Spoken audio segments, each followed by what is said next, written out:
tous, on analyse la ronde 4 aujourd'hui des championnats de France d'échecs. Donc j'affronte Carvalho Arthur, un jeune, euh, un jeune portugais, j'ai envie de dire. Ce qu'il faut savoir avant de commencer la partie, c'est que les parties dans la base que j'avais regardées pour mon adversaire, parce que du coup j'avais parlé un peu de la base dans les rondes 2 et 3, bah, lui aussi il avait des parties dans la base. Et ce que j'avais vu dans la base, c'était qu'il jouait de base des trucs avec D4, D4, D5, euh, C4, E6, KS3, KF6, puis on prend D5, puis on prend D5, et on rentrait dans cette structure Carlsbad. Donc pendant, je sais pas, 2-3 heures, j'ai parlé à mon coach, on a bien révisé cette ouverture et tout. Donc moi je me sens quand même assez confiant, même si je me dis, bon, normalement dans cette ouverture, si on la joue bien, bah moi c'est compliqué de presser le gain avec noir.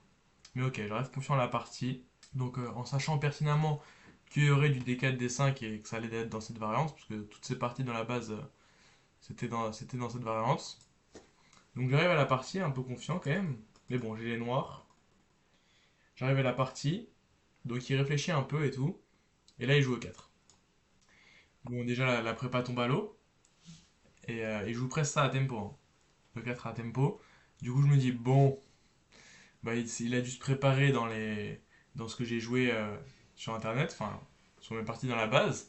Et du coup ça va peut-être comme être dans la ronde 2 où j'avais affronté le mec qui avait regardé les parties dans ma base et qui m'avait joué un étau de Maroxy. Du coup, je me dis, bah, si on joue les taux de Maroxy, je rejoue la variante avec cavalier G4. Et du coup, comme il va se préparer, bah, il va pas connaître cavalier G4. Parce que c'est une sous-ligne. Et du coup, bah, je suis assez confiant. Bon, je fais toujours mon petit rituel avant la partie où je me déstresse, etc. Je joue C5. Voilà, donc j'ai pris une petite minute pour me déstresser. Et donc là, je me dis, bon, ça continue par cavalier F3, soit c'est cavalier F3, soit c'est cavalier C3, soit C3, mais voilà. Donc je m'attends à ce genre de coup, je me suis dit que je suis préparé normalement, c'est une des ouvertures où je suis le plus préparé dessus. Et là, il prend sa main et il fait des 4. En fait, j'ai un vague souvenir de moi qui joue ça en octobre dernier, contre, il me semble, quelqu'un qui s'appelle Ethan. On avait joué un blitz ensemble. Il était classé 1900 Elo, bref. Et en fait, on avait joué une partie amicale. Et dans la partie, il m'avait joué cette ouverture. Et j'avais joué d'une certaine manière, donc voilà, avec du G6 et du fou G7. Et il m'a dit, ouais, t'as bien réagi. Enfin, il y a juste un moment où et après là dans ma mémoire ça marche, enfin je vais oublier. Donc en fait je savais juste que j'avais fait quelque chose de mal dans la partie et je sais pas pourquoi ça marchait pas. Et du coup je me rappelle juste de la moitié de cette phrase mais pas le conseil. Et du coup je réfléchis un peu, bon rapidement je me dis que je peux pas laisser le D5 parce que je connais pas du tout donc on doit prendre un D5. Il fait dame prend D4, enfin pion prend D4, dame prend D4.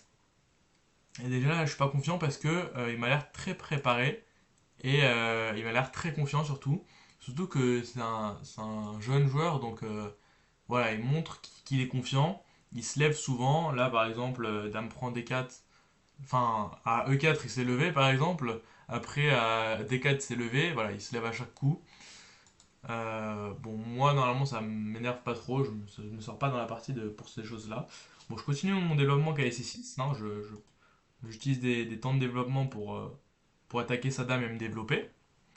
Et là, moi, dans les souvenirs, il y a deux coups. Il y a soit Dame D3, soit Dame D2. Mais enfin, dans mes souvenirs, j'ai des souvenirs, hein, mais j'ai joué une fois cette partie et je savais pas il avait fait quel coup. Et il joue Dame D3, mon adversaire. Du coup, j'essaie de me souvenir un peu des vagues souvenirs de cette partie que j'avais fait en octobre. Et j'arrive pas à conclure le truc, j'arrive pas à me ressouvenir. Même là, après la partie, j'arrive pas à me ressouvenir ce qu'il a dit. Mais je savais que j'ai joué ça dans l'ouverture. Mais je joue G6 parce que je me dis, bon, on va retransposer dans mes trucs. On va faire une dragon avec du D6. Et ok, c'est pas une dragon accélérée, mais c'est du D6. Et normalement, j'aurai une bonne structure. La dame, elle est sortie, elle bloque le fou. Donc normalement, ça devrait aller. Il fait KC3, il me semble. Il fait KC3. Je fais fou G7. Il fait KF3. Je fais KF6. Bon, j'ai aussi pensé à du D6 maintenant, mais je me suis dit que en fait, D6 c'était pour empêcher E5. Mais du coup, s'il fait E5 maintenant, j'ai du KG4. Et en fait, je prends le pion, donc ça. Il peut pas faire E5. Et là, moi, vraiment, honnêtement, je m'attendais à genre du fou E3 et que je fasse D6 et qu'il fasse grand rock. Et ça me mettait un peu dans le mal parce que je savais pas si son attaque elle était vraiment forte ou pas. J'arrivais pas trop à évaluer son truc. Surtout que bah, moi j'ai aucune expérience, hein. Si lui il a déjà joué ça, je sais pas, au moins des dizaines et des, ouais, bref, des vingtaines de fois, bah c'est déjà beaucoup plus que moi. Moi j'ai joué ça une fois dans ma vie, donc je connais pas du tout l'ouverture. Mais là il me décide de faire KD5. C'est un coup qui me surprend à première vue. Parce que je me dis, en fait, KD5, ça sert à rien. Parce qu'en fait, moi je vais pas prendre tout de suite. Et s'il vient en D5, c'est peut-être pour prendre un F6. Mais s'il prend un F6, bah je gagne un temps, je prends du fou et tout va bien. Et en fait, j'ai aucune intention de prendre parce que sinon ça lui mettrait un pion en D5. Mais si je fais rien, par exemple, je fais petit roc ou D6, bah juste il va pas prendre. Ça sert à rien son coup de cavalier. Enfin, c'est juste ça le centralise, mais j'aurais toujours du E6 pour le chasser et faire du D5 après. Du coup là, je suis un peu confiant quand même. Je reprends un peu confiance en moi. Je fais petit roc. Ah non, je fais D6 d'abord pour empêcher les E5. Il fait C3, ça c'est bien joué pour empêcher mon fou d'agir plus tard et aussi de m'empêcher des trucs à base de cavalier B4, dame A5. Bon, je fais petit roc, je m'enlève des signaux avec les échecs. Il fait fou E2, donc là je suis un peu content parce que genre fou E3, il allait partir pour du grand roc, mais là quand je vois fou E2, je sais qu'il va partir pour du petit roc et que la position va être à peu près égale. Et c'est les positions que je joue bien normalement. Euh, donc là j'ai longtemps pensé à faire fou E6 parce que je me suis dit voilà, mais en fait je me suis dit que ces cavaliers étaient trop forts et que si je mettais un cavalier en E5, bah ça égalisait tout de suite. Parce que du coup je fais pion, enfin cavalier prend D5, il fait pion prend D5, je fais cavalier E5, il fait cavalier prend E5. J'ai aussi pensé à du fou F4, mais en fait au moment où je voulais faire fou F4, j'ai vu cavalier prend F7 et en fait j'étais plus sûr de moi après des trucs comme ça. J'étais vraiment plus trop sûr de moi. Bah, en fait je joue pion de moi donc ouais, je savais que c'était pas bien pour moi cavalier prend F7. Et j'arrivais pas à trouver de contre-truc qui marche. Donc je fais juste pion prend E5 et je me dis je vais jouer du F4 ou du fou F4, du E6 pour chasser le pion et tout va bien. Je fais petit roc, je fais dame B6 pour comme ça il peut pas sortir son fou parce qu'il perd B2 et comme ça je pourrais centraliser mes tours après. C'est des coups qui aident comme ça. Je continue à me développer, il fait A4 pour essayer de chasser ma dame avec du A5. Moi je fais fou F4, je gagne des temps en me développant. Je fais dame D1, je fais tour D8. Donc là, on voit que j'ai bientôt toutes mes pièces qui sont sorties et que lui, il a presque aucune pièce qui est sortie. Il fait A5. Je fais dame D6, j'attaque deux fois le pion. Je m'attendais à du C4 dans cette position. Il a fait dame B3, c'est un coup qui m'a surpris. Parce qu'en fait, je me suis dit, bah, je vais juste prendre le pion. Mais en fait, c'était pour des raisons tactiques. Il avait fou C4. Et en fait, si je bouge la dame, il prend F7. Et j'avais pas trop envie de rentrer dans ce genre de position. Par exemple, ouais, fou C4 toujours. Ça, c'est faible et ma structure de pion, voilà, elle est pas très bonne. Du coup, je peux pas prendre en D5. Et bon, il attaque quand même B2, enfin B7, pardon. Et après, prochain coup, il va faire des trucs comme tour D1, etc. Donc là, j'étais pas très bien content de ma position après Dame B3. Je me dis, bon, bah, je vais aller chercher du dynamisme sur le roi, parce que quand même, moi, je commence à avoir une, deux, trois, parce que là, le fou, il va venir en E5. Je vais avoir trois pièces qui attaquent le roi. J'ai possiblement des H5, H4 qui peuvent attaquer le roi. Donc normalement, je devrais avoir l'avantage. Je peux même donner B. Et au pire, j'aurai des trucs comme Dame prend s'il prend B7. Il fait tour D1. Donc surprotège le pion. Je fais fou E5, j'attaque deux fois H3. Il fait H3. Je fais Dame F6. Et là, du coup, je me dis, bah, je fais passer la Dame. J'ai trois pièces qui attaquent le roi. Probablement 4, même 5 avec le pion. On pourrait compter 5 avec le pion. Mais du coup, je me dis, bah, je suis gagnant dans cette position. Et je vois, il commence à stresser un peu. Il fait dame prend en B7, et là, je me dis, bon, c'est fini. Là, le pion en B7, je pense que c'est l'erreur de trop. Il me laisse trop d'attaques sur le roi. Donc, je continue avec dame H5. Euh, comme vous voyez à l'ordi, hein, l'ordi n'aime pas du tout. Et en fait, je pense que c'est vraiment ça dans mon erreur dans la partie. C'est que j'ai peut-être surestimé mon attaque contre mon adversaire. Et en plus, j'aurais pas dû jouer comme ça, honnêtement. Parce que moi, mon style de jeu, c'est pas l'attaque en fait. Il y a beaucoup de gens qui pensent que mon style de jeu, c'est l'attaque. Mais mon style de jeu, ce n'est pas l'attaque. Je déteste attaquer sur le roi. En fait, mon style de jeu, c'est un peu compliqué à expliquer, mais j'aime bien les positions calmes, mais où je peux arnaquer. Enfin, il y a des petits pions, je gagne un pion, je rentre dans une finale. Moi, c'est bien mon style de jeu. C'est genre, je prends un pion dans une suite de tactiques. je rentre en finale et je presse la finale. C'est ça mon style de jeu. C'est pas les trucs où on attaque avec 3 de pièces et on fait des sacrifices incroyables. Bon, voilà, petit regret dans la partie. Il fait fou F1, bon la partie est pas terminée, hein.